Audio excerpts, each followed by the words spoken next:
welcome to the Tired Craftsman channel. If it's alright with you guys, I'm just going to skip the usual song and dance tonight and get right into the build. We'll resume the usual nonsense soon though, I've just been really busy with some things. Anyway, tonight I'm going to show you how I made one of Jinx's Chomper...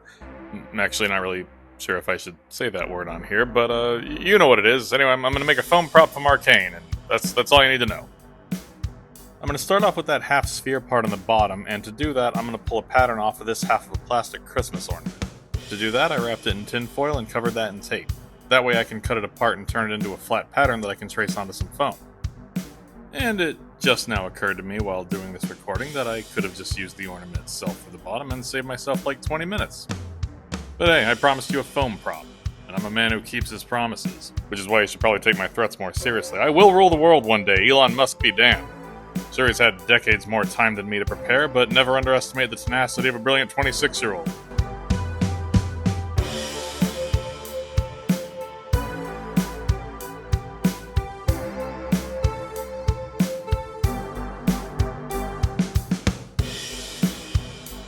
Anyways, once the pieces are all cut and shaped, I used some contact cement to glue them all together. Some pieces weren't perfectly flush though, so I gave it a quick sanding to produce that consistently smooth surface we've all come to expect from our domes. Then I cut some various strips at various angles to start making the canistery looking parts of the prop. Not much to say about this part, as the steps are kind of the same over and over and over again, so how about I take this time to confess something to you guys. I'm gonna be honest, I'm gonna come clean for a second. I know basically nothing about Arcane, or League of Legends for that matter. I know, I'm a fraud. Though, I remember many years ago when the game first came out, I had a friend who played it. Some of the designs really intrigued me, as well as the Jinx music video. You know the one I'm talking about, I can't remember the name of the song. But anyway, I had asked him if I should get into the game, and without so much as a look in my direction, and with a very apathetic tone, he simply said, "You wouldn't enjoy it." And I never looked back. Until, of course, people started telling me that I should watch Arcane. I haven't gotten around to it yet, but I'm told it's very good, and the little bits that I've seen in the trailers do make it look interesting, so, I'll probably give it a try soon. If I have time, of course, we'll see. My roommate's already bothering me about my next project, keeps saying I should make I think it's like a bolter pistol from Warhammer 40k or Warhammer 40,000, I don't really know which one it is. But yeah, if you want to see me make that next, let me know in the comments, and we'll make it happen if there's enough interest. Anyway, I should probably talk about the build a bit. So here I am scoring some shallow lines into the foam. Then I used a heat gun to warm the foam up, which will cause these lines to open and make them more visible. Lots of pieces on this one, I'm starting to realize, which is great for details, but laborious to cut out. But hey, that's the fun of crafting. You will enjoy making this if you try. Next, I'm going to fit this part into the dome part that we made earlier, and to do that, I'm going to put some contact cement on it and stick it right in with the glue still wet.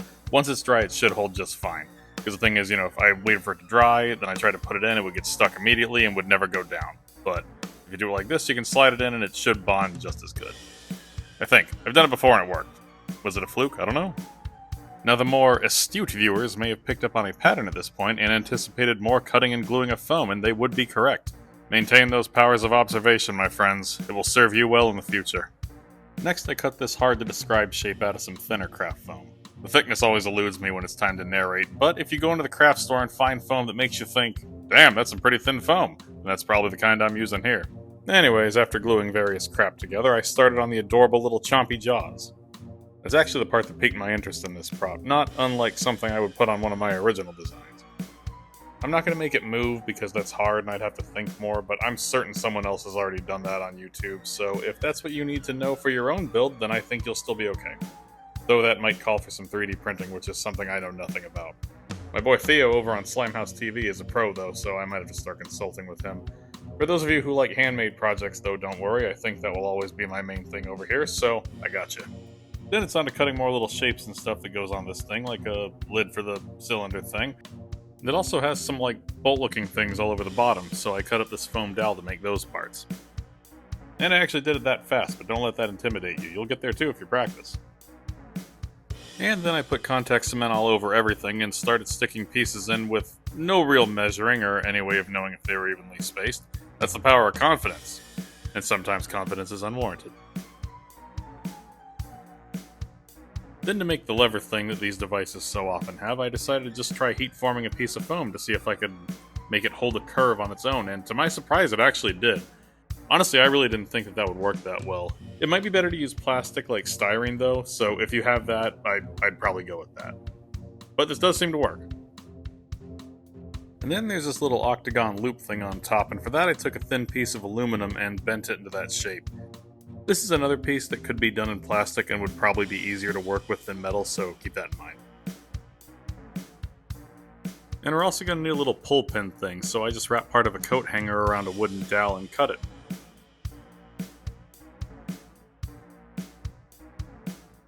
Then I used a wood burner to add some details. As always, wear a respirator when burning foam because it's dangerous. Also do it in a ventilated area. Then I gave it a couple coats of Plastidip and glued the ring on. Plastidip won't stick to metal that well, I don't think, so I added that after. And now it's finally time to paint it and find out how well it turned out. I started off giving it a base of some metallic paint that I mixed with just a little tiny bit of black to darken it up a bit. Then I started going in with those bright pink and like turquoisey aqua looking colors that Jinx is known to put all over everything. I couldn't find any definitive reference photos for all the little bits that she paints all over, so I kind of just did my own thing with various things that I found, and just hopefully it'll look somewhat accurate. Now, you guys let me know, because you'd probably know better than I do, honestly. And with that, I think we're going to call it done. So there it is, Jinx's Chomper Splody thing from Arcane. If you made it to the end, thank you so much for watching, and if you enjoyed this video, then maybe you'd enjoy some of my other videos. I mean, maybe you would, who knows, no promises. But yeah, that's it for me. I've been the Tired Craftsman, you've been positively enchanting, and have a good night.